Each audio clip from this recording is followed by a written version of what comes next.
সাব্বির সাব্বির নামে একটা পোলা আছে। এই পোলার অনেক ট্যালেন্ট, সে সব বোঝে, সব পারে, যাই করতে দিবেন সব করতে পারবো। সমাজ বোঝে, সমাজনীতি বোঝে, রাষ্ট্রনীতি বোঝে, ভূগোল বোঝে, রাজনীতি বোঝে, সবই বোঝে। আবার ডিজিটাল মার্কেটিংও করতে পারে, সে সফটওয়্যার ডেভেলপমেন্টও করতে পারে, সেলসও করতে পারে, সবকিছুই করতে পারে। এখন সে এত স্কিল নিয়ে সে মহা এক যন্ত্রণায় পড়ছে। তো আমাদের সমাজে, পরিবারে বা আমাদের আশেপাশে যদি আপনি তাকান, এরকম সাব্বিরের অভাব নেই। অনেক সাব্বির আপনি পাবেন, যাদেরকে আমি আদর করে বলি পাখনা।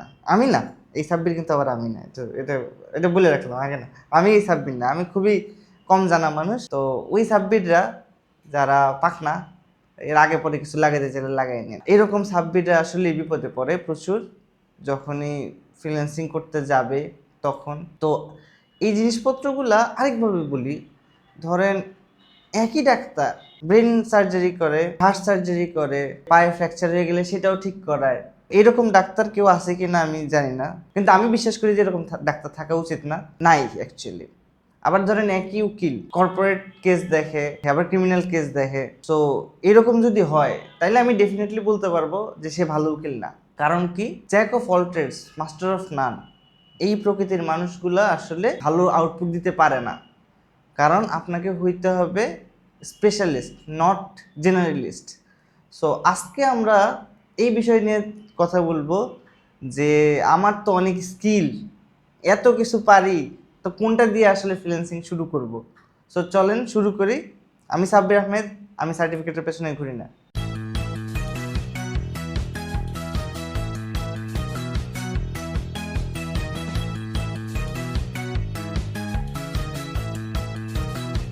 সো একটা প্রশ্ন খুব বেশি শুনতে পাই আশেপাশে, বলে অনেকেই জিজ্ঞেস করে যে আমার তো 3-4টে স্কিল আছে, আমি এটা পারি, ওইটা পারি, এটা পারি, তো আমি কি সবগুলো দিয়ে ফ্রিল্যান্সিং শুরু করব একসাথে, নাকি কোনো একটা পার্টিকুলার স্কিল নিয়ে শুরু করব।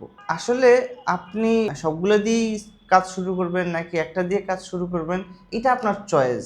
এটা আমি বলে দিব একই সলিউশন সবার বেলায় কাজে লাগবে, এটা আসলে সত্য না। বিষয়টা হইলো যে আপনার যে স্কিলগুলো আছে, এই স্কিলগুলো কি ইন্টারকানেক্টেড কিনা, এই স্কিলগুলো একটার সাথে আর একটা কোনোভাবে জড়িত কিনা। যদি জড়িত হয় তাইলে এটা কখনো না কখনো কাজে লাগবে। আর যদি ইন্টারকানেক্টেড না হয়, যে আপনি ভালো গিটার বাজাতে পারেন আবার আপনি ভালো সফটওয়্যার ইঞ্জিনিয়ারিং করতে পারেন, তো এই দুটো স্কিল কিন্তু কানেক্টেড না, মানে এটার সাথে ওইটার কোনো সম্পর্ক নাই। এইরকম যদি হয়, নট রিলেটেড স্কিল বা একটার সাথে আরেকটা সম্পর্কযুক্ত না, এইরকম যদি স্কিল হয় তাইলে আসলে এটা খুব বেশি হেল্প করবে বলে আমার মনে হয়। আর যদি ইন্টারকানেক্টেড হয় তাহলে এগুলা লং রানে আপনাকে সাহায্য করবে। কিন্তু কথা হইলো, অ্যাজ এ বিগিনার আপনি যখন শুরু করবেন তখন আসলে আপনি কোনটা নিয়ে শুরু করবেন?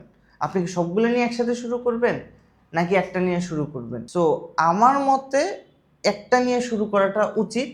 কারণ আপনি যখন আসলে সবগুলো নিয়ে একসাথে কাজ করা শুরু করবেন বা সবগুলোতে একসাথে ট্রাই করবেন, আসলে কোনোটাই ভালো মতো হবে না। আপনি একটা নিয়ে শুরু করেন, যেটা আসলে আপনি সবচেয়ে ভালো পারেন এবং যেটার আসলে আপনি অনেকদিন লাইগা থাকতে পারবেন রেজাল্ট ছাড়া, সেটা নিয়ে আপনি শুরু করেন। আর যদি এরকম হয় না ভাই আমার খুব দ্রুত রেজাল্ট দরকার, তাইলে আমি বলবো যে আপনি যেই স্কিলটা মার্কেটে সবচেয়ে বেশি ডিমান্ড সেটা নিয়ে আসলে শুরু করেন। এখানে আসলে দুইটা জিনিসই আছে, আপনি কোন দিকে যাবেন এটা আপনার পার্সোনাল চয়েস। ইদার আপনি যেই স্কিলটা আপনি সবচেয়ে ভালো পারেন সেটার দিকে আগাবেন, এটার মার্কেটে চাহিদা থাকুক অথবা না থাকুক, অথবা আপনার যে স্কিলই থাকুক, মার্কেটে যে স্কিলের চাহিদা আছে আপনি নিজের সেই স্কিল্ড কইরা তারপরে আপনি মার্কেটে ঢুকবেন। সেই দুইটা ওয়ের যে কোনো একটা আপনি আপনার পছন্দ মতো আগাইতে পারেন। তবে এইটুকু কনফার্ম থাকেন যে এইভাবেই আগান, কখনোই শর্ট টার্ম কোনো সাকসেস আসবে না, আর যদিও আসে শর্ট টার্ম সাকসেস সাস্টেইনেবল না। সো এরপর আরেকটা প্রশ্ন আসে, কিভাবে বুঝবো কোন স্কিলটা মার্কেটে সবচেয়ে এখন বেশি ডিমান্ডে আছে। সেই প্রশ্নটাই আসলে ভুল। মার্কেটে কোন স্কিলটা ডিমান্ডে আছে এটাতে আসলে কিছু যায় আসে না। আপনার মধ্যে যে যে স্কিল আছে বা আপনি যেই জিনিসপত্রগুলো পারেন এর মধ্যে কোনটা আসলে ডিমান্ডেবল, এটা হচ্ছে জানার বিষয়। আর আপনি যদি চিন্তা করেন যে মার্কেটে আসলে কোনটা ডিমান্ডেবল আছে এবং সেটা নিয়ে আমি স্কিলড হব তারপরে কাজ শুরু করব, সেটা একটা লেন্দি প্রসেস। সো মার্কেটের ডিমান্ড ধরেন অ্যারোনটিক্যাল ইঞ্জিনিয়ার আর আপনি হইলেন আর্টিস্ট। আপনি যদি আর্টিস্ট হন এবং আপনি সারা জীবন যদি ওই আপনার স্কিল ভালো করতেই থাকেন, আপনি যদি এক্সপার্ট হইতেই থাকেন, তো মার্কেটের ডিমান্ডের সাথে তো আপনি মিলতেছেন না। আবার আপনি চাইলেও অ্যারোনটিক্যাল ইঞ্জিনিয়ার হইতে পারবেন না। আবার আপনি ধরেন অ্যারোনটিক্যাল ইঞ্জিনিয়ার, কিন্তু মার্কেটের ডিমান্ড হচ্ছে আর্টিস্ট।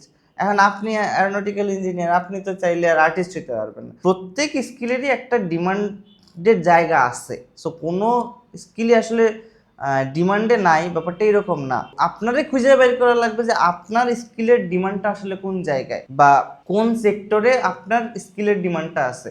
সো আপনারে খুঁজে যেমন নিবে, আপনিও আসলে ওই সেক্টরটারে খুঁজে নেওয়া লাগবে। যেমন আমি অটোমেশনে যখন কাজ করা শুরু করছি, তখন দেখলাম যে এইটা ব্রিক অ্যান্ড মর্টার বিজনেসে অনেক বেশি হেল্পফুল হয়, ওদের অটোমেশনের অনেক বেশি দরকার পড়ে। আমি যখন ফ্রিল্যান্সিং শুরু করি বা আমি কোন সেক্টরে ভালো করতে পারবো, আমি সফটওয়্যার ইঞ্জিনিয়ার থেকে অটোমেশন এক্সপার্ট হিসেবে যখন শিফট করা শুরু করি, তখন আসলে কোন ইন্ডাস্ট্রিতে আমি কাজ করবো এটা বুঝতেছিলাম না।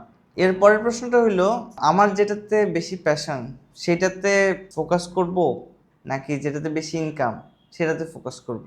সত্য কথা যদি বলি, তাহলে প্যাশন আসলে বেশি দিন থাকবে না। থাকবে না ইন আ সেন্স, আপনি আপনার প্যাশন কি এইটা যেটা মনে করেন, কিন্তু আসলে কি ওইটা আপনার প্যাশন? আমি যা ফেস করছি সেটা আপনাদেরকে বলি। তো আমার ইচ্ছা ছিল যে স্যাস বিজনেস করার, আমার একটা স্যাস টুল বানানোর ইচ্ছা ছিল।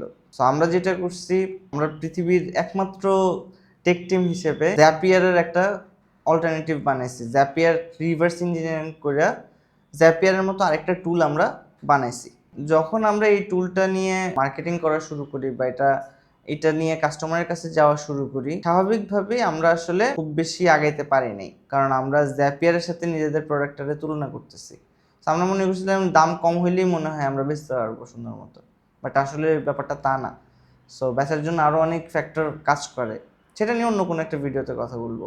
আমার প্যাশন ছিল স্যাস বিজনেস। আমি যখন স্যাস বিজনেস করতে পারলাম না, আমরা চিন্তা করলাম যে জ্যাপিয়ার যেহেতু আমরা রিভার্স ইঞ্জিনিয়ারিং করছি, জ্যাপিয়ার যেহেতু আমরা জানি, নিটিগ্রিটি ডিটেলস আমরা জানি যে জ্যাপিয়ার কীভাবে কাজ করে, বিহাইন্ড দ্য সিন কী চলে, কীভাবে একটা অ্যাপ আরেকটা অ্যাপের সাথে কাজ করে।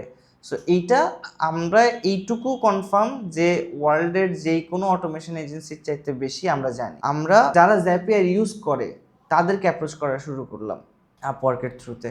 সো তারা জ্যাপিয়ার যখন সেট আপ করবে, ওয়ার্কফ্লো যখন সেট আপ করবে, তখন তারা বেশ প্যারা খায়। কারণ হচ্ছে জ্যাপিয়ার ইউজ করা সহজ, বাট স্টিল এইখানেও আপনার বেশ কিছু লজিক্যাল এবং টেকনিক্যাল জিনিসপত্র জানা লাগে, এটারও একটা লার্নিং কার্ভ আছে।